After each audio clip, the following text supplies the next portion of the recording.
Hi, I'm Stephanie Daniel from Outward Bound Peacebuilding.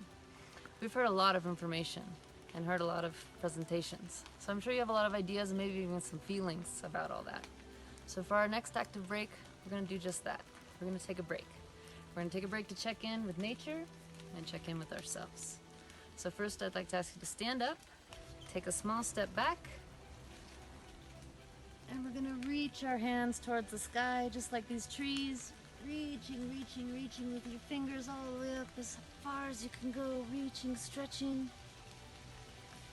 And slowly come down, bend at the waist, and reach towards the ground, like the roots of these trees. Just towards the ground. It's okay not to touch. Maybe move your hips because we've been sitting for a while. Maybe do some circles. Loosen up those hips. Okay, and now I'd like you to lift one leg at a time, as if you were marching. Calmly, slowly.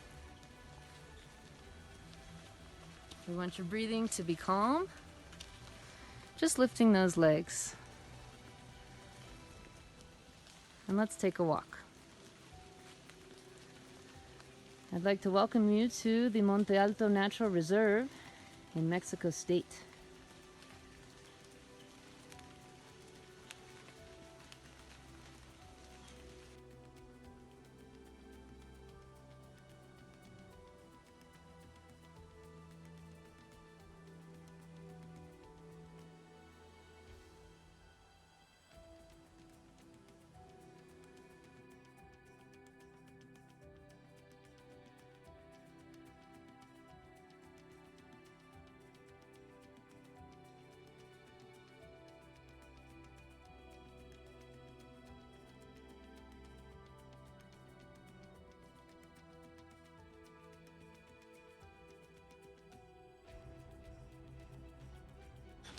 Thanks for taking this pause with me.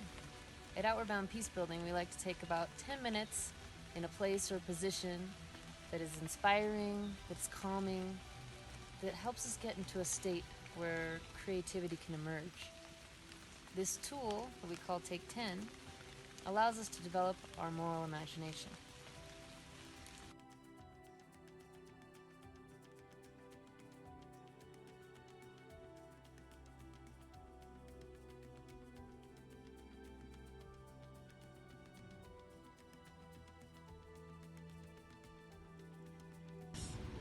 Outward Bound Peacebuilding's approach is built on the work of Jean-Paul Lederach, professor of international peacebuilding at the University of Notre Dame. Dr. Lederach's theories of conflict resolution and conflict transformation are well aligned with experiential learning approaches and the outward bound use of challenge in the outdoors. In his book, The Moral Imagination, Professor Lederach describes it as the capacity to recognize turning points and new opportunities in any situation, which allows us to create what does not yet exist. In reference to peacebuilding, the moral imagination is the capacity to imagine and generate constructive processes that are rooted in the day-to-day challenges of violence, and yet transcend these destructive patterns. In Lederach's view, it is in these moments of possibility that pave the way for constructive change processes.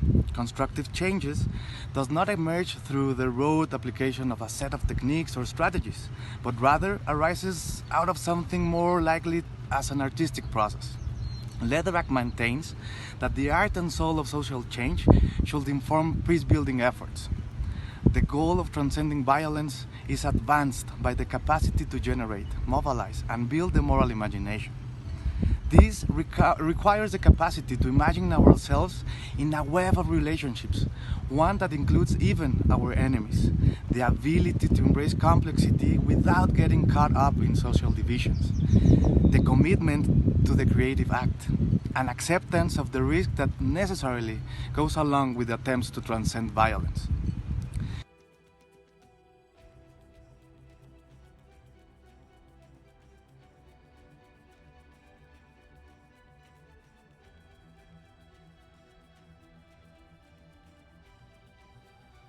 Hi, everybody. My name is Itamar, and I'm with Bound Peacebuilding. I've been asked today to share with you a practical tool for how to implement paradoxical curiosity. Um, and I'm going to share with you a little practice that we use on our expeditions and in general in Outward Bound. It's called 5 Whys. You might have heard of it before. As you've learned earlier from the 4 disciplines of peace building, oftentimes in conflict, there's a polarization that happens where people take positions and have assumptions about other people, and that often leads to judgments about other people and other parties, and that judgment prevents us from seeing things to their depth, and the 5 Whys can help us with that. But before we start with the 5 Whys, there are at least two ways to ask why. And one of the ways is a judgmental why. It's, I already know the answer, and I'm asking you why, almost as a blame. And the other way to ask why is with curiosity, by suspending judgment, by being truly intent on understanding what is motivating the person in front of me. And so in this 5 Whys, I invite you to suspend judgment. And I'll give an example that my colleague Hector tells this story about his community that were divided around whether or not to build a highway to access the community. And it got polarized, and some people were like, yes, highway, some people were no highway. There was a lot of assumptions, and it seemed like a deadlock. And by asking the 5 Whys, by suspending judgment and really seeking to understand, so one party said, we want to build a highway, and so why do you want to build a highway? Well, we want to get home faster. Well, why do you want to get home faster? Well, we want to spend more time with our family. And so you get down to the needs, you get down to the universal needs of connection. And when you ask the other side, well, why don't you want a highway? You get to the same needs. We want to protect our community from these things so that we can spend more time with our family, so our community doesn't develop too fast and we lose that precious quality time. And so that's an example of how the 5 Whys can bring us down to universal needs, and that first of all helps to create human connection, because like I said before, so many times in conflict, the polarization and the judgment is just making people feel disconnected, and so they don't care. Another benefit of this practice is that it makes us better informed about what is actually needed rather than what we think the other party is trying to achieve. So we get to the complexity, and the complexity allows us to think about out of the box creative solutions that can have more winners than just one. A win-win, sometimes it's called. And so those are the benefits of using the 5 Whys, and I invite you to try it out first with your own life, and then potentially in the situations that you are helping to facilitate.